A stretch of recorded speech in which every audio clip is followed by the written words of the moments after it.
കണ്ണൂർ മുൻ എ.ഡി.എം. നവീൻ ബാബുവിന്റെ മരണത്തിൽ തുടരന്വേഷണം ആവശ്യപ്പെട്ട് കുടുംബം. നവീൻ ബാബുവിന്റെ ഭാര്യ മഞ്ജുഷ കണ്ണൂർ 1-ാം ക്ലാസ് മജിസ്ട്രേറ്റ് കോടതിയിൽ ഹർജി സമർപ്പിച്ചു. പ്രതിക്ക് രക്ഷപ്പെടാൻ സൗകര്യം നൽകുന്നതാണ് കുറ്റപത്രമെന്നാണ് പ്രധാന ആക്ഷേപം. പ്രവീൺ പുരുഷോത്തമൻ നൽകും വിവരങ്ങൾ. പ്രവീൺ, പ്രതിക്ക് രക്ഷപ്പെടാനുള്ള പഴുതുകളുള്ള കുറ്റപത്രമാണ് കോടതിയിൽ സമർപ്പിച്ചത്. എസ്.ഐ.ടി അന്വേഷണത്തിൽ തൃപ്തിയില്ല എന്ന് വ്യക്തമാക്കിക്കൊണ്ട് തന്നെയാണ് ഈ ഹർജി സമർപ്പിച്ചിരിക്കുന്നതല്ലേ?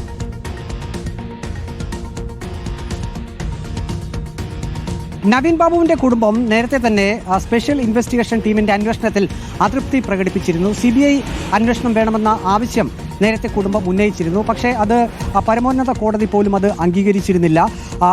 പിന്നീട് SIT അന്വേഷണത്തിൽ അതിൻ്റെ കുറ്റപത്രത്തിൽ പറഞ്ഞിരിക്കുന്ന പല കാര്യങ്ങളിലും വിയോജിപ്പും നവീൻ ബാബുവിൻ്റെ ഭാര്യ മഞ്ജുഷ രേഖപ്പെടുത്തിയിരുന്നു. അപ്പോൾ നിലവിൽ അന്വേഷണം നടത്തിയതിൽ അതിൻ്റെ പഴുതുകൾ അടച്ചുകൊണ്ട് വീണ്ടും അന്വേഷണം നടത്തണമെന്നൊരു ആവശ്യം, ആ ആവശ്യവുമായിട്ടാണ് ഇപ്പോൾ കണ്ണൂർ 1-ാം ക്ലാസ് മജിസ്ട്രേറ്റ് കോടതിയിൽ നവീൻ ബാബുവിൻ്റെ ഭാര്യ മഞ്ജുഷ ഹർജി നൽകിയിരിക്കുന്നത്. നമുക്കറിയാം, നേരത്തെ പോസ്റ്റ്മോർട്ടം നടപടിക്രമങ്ങൾ, ഇൻക്വസ്റ്റ് നടപടിക്രമങ്ങൾ, പിന്നീട് അങ്ങോട്ട് സ്പെഷ്യൽ ഇൻവെസ്റ്റിഗേഷൻ ടീം ഈ ഒരു അന്വേഷണം ഏറ്റെടുത്തത്, പിന്നീട് SITയുടെ അന്വേഷണം, അതിലൊന്നും ഒരു തൃപ്തി ഈ കുടുംബം രേഖപ്പെടുത്തിയിരുന്നില്ല. കാരണം പ്രധാനപ്പെട്ട പ്രതികളിലേക്ക് ഈ അന്വേഷണം പോകുന്നില്ല എന്ന ഒരു പരാതി നേരത്തെ തന്നെ നവീൻ ബാബുവിൻ്റെ ഭാര്യ മഞ്ജുഷ ഉൾപ്പെടുത്തിയിരുന്നു. കണ്ണൂർ മുൻ ജില്ലാ പഞ്ചായത്ത് പ്രസിഡന്റിനെ മാത്രം കേന്ദ്രീകരിച്ചുകൊണ്ടുള്ള ഒരു അന്വേഷണത്തിലേക്ക് ഒതുങ്ങിപ്പോയി എന്ന ഒരു പരാതി കൂടി നവീൻ ബാബുവിൻ്റെ ഭാര്യ മഞ്ജുഷയ്ക്ക് ഉണ്ടായിരുന്നു. അപ്പോൾ ആ ഒരു സാഹചര്യത്തിൽ കൂടിയാണ് പഴുതടച്ചുള്ള അന്വേഷണം. ഇനിയും കൂടുതൽ കാര്യങ്ങൾ കണ്ടെത്താനുണ്ട്, പ്രധാനപ്പെട്ട ആളുകളിലേക്ക് അന്വേഷണം എത്തേണ്ടതുണ്ട്. അങ്ങനെ നിരവധി കാര്യങ്ങൾ ചൂണ്ടിക്കാണിച്ചുകൊണ്ടാണ് ഇപ്പോൾ കണ്ണൂർ 1-ാം ക്ലാസ് മജിസ്ട്രേറ്റ് കോടതിയിൽ നവീൻ ബാബുവിൻ്റെ ഭാര്യ മഞ്ജുഷ ഒരു ഹർജി സമർപ്പിച്ചിരിക്കുന്നു. ഈ ഹർജി കോടതി ഫയലിൽ സ്വീകരിച്ചിട്ടുണ്ട്. പ്രോസിക്യൂഷന്റെ അടുത്ത് അവരുടെ അഭിപ്രായവും കോടതി തേടിയിട്ടുണ്ട്. ഏതായാലും നിലവിലെ സാഹചര്യത്തിൽ ഈ കുടുംബം നീതി കിട്ടുന്ന ആ ഒരു പോരാട്ടം തുടരുക തന്നെയാണ്. നേരത്തെ CBI അന്വേഷണം എന്ന ഒരു ആവശ്യം അംഗീകരിക്കപ്പെട്ടിരുന്നില്ല എങ്കിൽ പോലും അവർ ഇപ്പോൾ സ്പെഷ്യൽ ഇൻവെസ്റ്റിഗേഷൻ ടീമിൻ്റെ ആ ഒരു അന്വേഷണം, ഒപ്പം തന്നെ ആ കേസിൻ്റെ അതിൻ്റെ കോടതിയുടെ നടപടിക്രമങ്ങൾ അന്തിമഘട്ടത്തിലേക്ക് പോകുന്ന ഒരു ഘട്ടം, ആ ഘട്ടത്തിൽ കൂടിയാണ് ഇപ്പോൾ ഇത്തരത്തിൽ ഒരു ഹർജിയുമായി നവീൻ ബാബുവിൻ്റെ ഭാര്യ മഞ്ജുഷ കണ്ണൂർ 1-ാം ക്ലാസ് മജിസ്ട്രേറ്റ് കോടതിയെ സമീപിച്ചിരിക്കുന്നത്.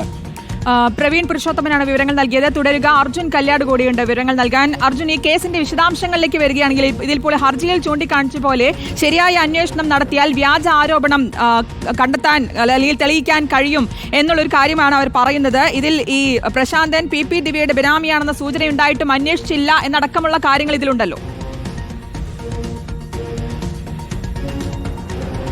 തീർച്ചയായിട്ടും അതീവ ഗുരുതരമായിട്ടുള്ള ചില ആരോപണങ്ങൾ ഈ കേസിന്റെ ആദ്യഘട്ടം മുതൽ തന്നെ ഉയർന്നു വന്നതാണ്. അത് ഇപ്പോൾ ഒന്നുകൂടി, അല്ലെങ്കിൽ ഈ കുടുംബത്തിന് ആദ്യഘട്ടം മുതൽ ഉണ്ടായിട്ടുള്ള ചില സംശയങ്ങളെ ഒന്നുകൂടി ആ കാര്യങ്ങൾ കോടതിക്ക് മുമ്പാകെ തന്നെ ഈ കുടുംബം ബോധിപ്പിക്കുകയാണ്.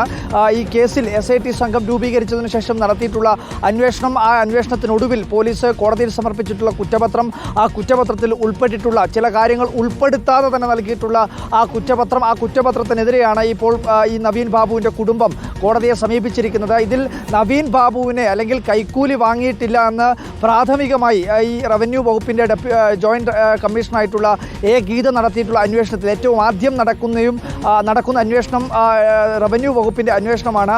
ആ അന്വേഷണത്തിൽ ഒരു തരത്തിലുമുള്ള അഴിമതിയും നവീൻ ബാബു, അല്ലെങ്കിൽ ഒരു തരത്തിലുള്ള കൈക്കൂലിയും നവീൻ ബാബു സ്വീകരിച്ചിട്ടില്ല എന്നുള്ളതായിരുന്നു കണ്ടെത്തിയിരുന്നത്. പക്ഷേ പിന്നീട് നടത്തിയിട്ടുള്ള SIT സംഘത്തിൻ്റെ അന്വേഷണമായ അന്വേഷണത്തിൽ പ്രതിക്ക് രക്ഷപ്പെടാൻ ആവശ്യമായ, അല്ലെങ്കിൽ പ്രതിക്ക് രക്ഷപ്പെടാൻ സൗകര്യം നൽകുന്ന ഒരുപാട് പഴുതുകൾ ഉൾപ്പെട്ടിട്ടുള്ള കുറ്റപത്രമാണ് കോടതിയിൽ സമർപ്പിച്ചിരിക്കുന്നത് എന്നുള്ളതാണ് ഈ കുടുംബം ഈ ആക്ഷേപമായി ഇപ്പോൾ കോടതിയിൽ ഉന്നയിച്ചിരിക്കുന്നത്.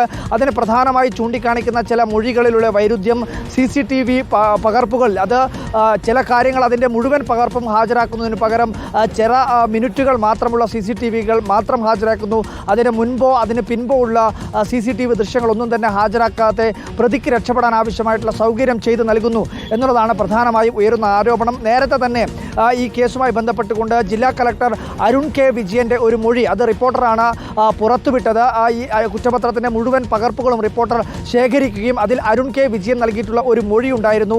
ആ മൊഴി, അതായത് തൻ്റെ ചേംബറിൽ ഈ യാത്രയപ്പ് സമ്മേളനത്തിന് ശേഷം അരുൺ K. വിജയൻ എത്തിയതിനു ശേഷം തനിക്ക് തെറ്റുപറ്റിയിട്ടുണ്ട് എന്നുള്ള കാര്യം സമ്മതിച്ചിരുന്നുവെന്ന് അരുൺ K. വിജയൻ ഈ SIT സംഘത്തിന് മുൻപാകെ മൊഴി നൽകിയതായും ഈ കുറ്റപത്രത്തിൽ രേഖപ്പെടുത്തിയിട്ടുണ്ട്. പക്ഷേ അതേസമയം ഗീത അന്വേഷണം അന്വേഷണ റിപ്പോർട്ടിൽ ഭാഗമായി ഇത്തരം ഒരു കാര്യങ്ങൾ സൂചിപ്പിക്കുന്നില്ല. ആ ഭാഗം പുറത്തുവിടാതെയാണ് ഈ റവന്യൂ വകുപ്പിൻ്റെ അന്വേഷണം പൂർത്തിയാക്കിയിരുന്നത്. അപ്പോൾ അതിനകത്ത് എന്താണുള്ളത്? അതായത് ഈ റവന്യൂ വകുപ്പിൻ്റെ അന്വേഷണത്തിൽ പറയാത്ത എന്ത് മൊഴിയാണ് ഈ പറയുന്ന SIT സംഘം നടത്തിയിട്ടുള്ള അന്വേഷണത്തിൽ കലക്ടർ നൽകിയിരിക്കുന്നത് എന്നുള്ള സംശയം കുടുംബത്തെ സംബന്ധിച്ചിടത്തോളം ഉണ്ട്. എന്തായാലും ഇതിനകത്ത് അടിമുടി ദുരൂഹത, ആ ദുരൂഹത ഇപ്പോഴും മാറുന്നില്ല. എന്താണ് ഈ പറയുന്ന പ്രതിയായിട്ടുള്ള മുൻ ജില്ലാ പഞ്ചായത്ത് പ്രസിഡന്റ് PP ദിവ്യയ്ക്ക് ഇത്രയധികം സംരക്ഷണം നൽകാൻ, അല്ലെങ്കിൽ ഇത്രയധികം ഈ പ്രതിക്ക് രക്ഷപ്പെടാൻ ആവശ്യമായിട്ടുള്ള അർജുൻ കല്യാടും പ്രവീൺ പുരുഷോത്തമനുമാണ് വിവരങ്ങൾ നൽകിയത്.